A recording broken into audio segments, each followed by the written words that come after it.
আসসালামু আলাইকুম রহমতুল্লাহি ওবারাকাতু। প্রিয় দিনী ভাই ও বোনেরা, দেশে প্রবাসী যারা যে যেখানে আছেন, আশা করি সকলে ভালো আছেন, সুস্থতা আছেন। আজকে আমরা শিখব হারানো ব্যক্তি আপনার বাসায় এসে হাজির হবেন। যারা হারিয়ে যান, পালিয়ে যান, ছেলে মেয়ে চাকর চাকরানি যারা হারিয়ে যায়, পালিয়ে যায়, হ্যাঁ, তাদের জন্য এমন একটি সূরা আমি আজকে আপনাদেরকে শিখিয়ে দেব যে আমলের বরকতে আল্লাহ তাআলা সেই ব্যক্তিকে আপনার বাসায় এসে হাজির করাবেন।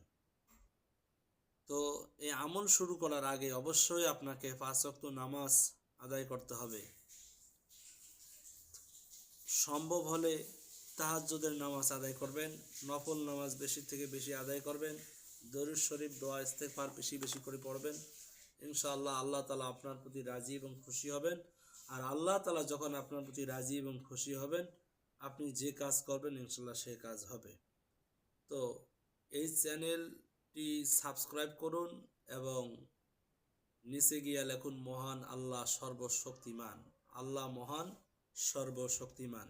কোনো তদবির শিখতে হলে বা জানতে হলে অবশ্যই ওস্তাদের অনুমতি নিয়ে কাজ করতে হয়। অনুমতি ছাড়া কোনো কাজ করলে কোনো কাজ হবে না। অনুমতি নেওয়ার নিয়ম হলো এই চ্যানেলটি সাবস্ক্রাইব করবেন এবং আল্লাহ মহান শব্দটি লিখবেন নিচে গিয়ে। তো চাকর ছেলে মেয়ে সন্তান যারা হারিয়ে যায়, পালিয়ে যায়, তাদেরকে আনার নিয়ম হলো এরকম। প্রথমত আমি যে সূরাটি বলবো সেই সূরাটি আপনারা তেলাওয়াত করবেন। বিসমিল্লাহির রহমানির রহিম। ওয়াদ-দুহা ওয়াল-লাইলি ইযা সাজা মা ওয়াদ্দা'আকা রাব্বুকা ওয়া মা ক্বালা ওয়ালাল-আখিরাতু খায়রুল লাকা মিনাল উলা ولسوف يعطيك ربك فترضى ألم يجدك يتيما فآوى ووجدك ضالا فهدى ووجدك عائلا فأغنى فأما اليتيم فلا تقهر وأما السائل فلا تنهر وأما بنعمة ربك فحدث।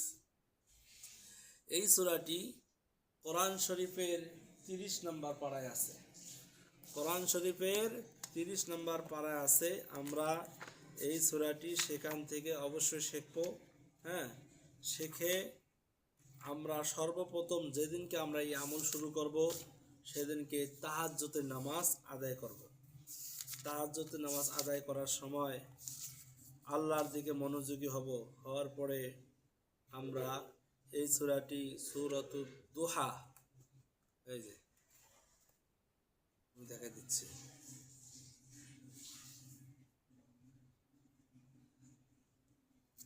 সূরাতুদ দুহা 30 নম্বর পারায় আছে। এই সূরাটি দিয়ে আমরা প্রথম রাকাতে সূরা দুহা পড়ব এবং দ্বিতীয় রাকাতে আলাম নাশরাহ সূরাটি পড়ব। এরকমভাবে 2 রাকাত করে 4 রাকাত তাহাজ্জুদ নামাজ আদায় করব। তাহাজ্জুদ নামাজ আদায় করে এই আমলটি করার নিয়ম হলো রাত 3টা থেকে 4টার মধ্যে, 1 ঘন্টা, রাত 3টা থেকে 4টার মধ্যে এই আমলটি আমরা করব। করার পরে একটি তালা নেবেন, তালা, এই তালার মধ্যে এই আয়াতটি পড়ে ফু দেবেন। ফু দিয়ে একটি তালা একটা গাছের মধ্যে ঝুলাই দেবেন। একটা মোটা গাছ দেখে সে গাছের মধ্যে তালাটা এভাবে ঝুলাই দেবেন যেন বাতাসে ঝোলে। আর একটি তালার মধ্যে ফু দিয়ে নদীতে নিক্ষেপ করবেন। এইভাবে আমলটি আপনারা করবেন। ইনশাআল্লাহ হারানো ব্যক্তি আপনার বাসায় এসে হাজির হবে। আরও অন্য অন্য তদবির পেতে স্ক্রিনে দেওয়া নাম্বারে যোগাযোগ করবেন।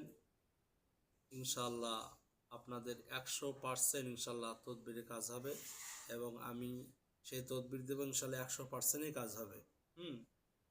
যোগাযোগ করুন স্ক্রিনের নাম্বারে এবং আমি যে সূরাটি বললাম সেই সূরাটি স্ক্রিনে দেওয়া থাকবে, সেখান থেকে আপনারা মুখস্থ করতে পারেন। স্ক্রিনে দেওয়া সূরাটি দেখে দেখে মুখস্থ করবেন এবং তদবিরের জন্য যোগাযোগ করবেন। ইনশাল্লাহ 100% কাজ হবে। আসসালামু আলাইকুম ওয়া রাহমাতুল্লাহ।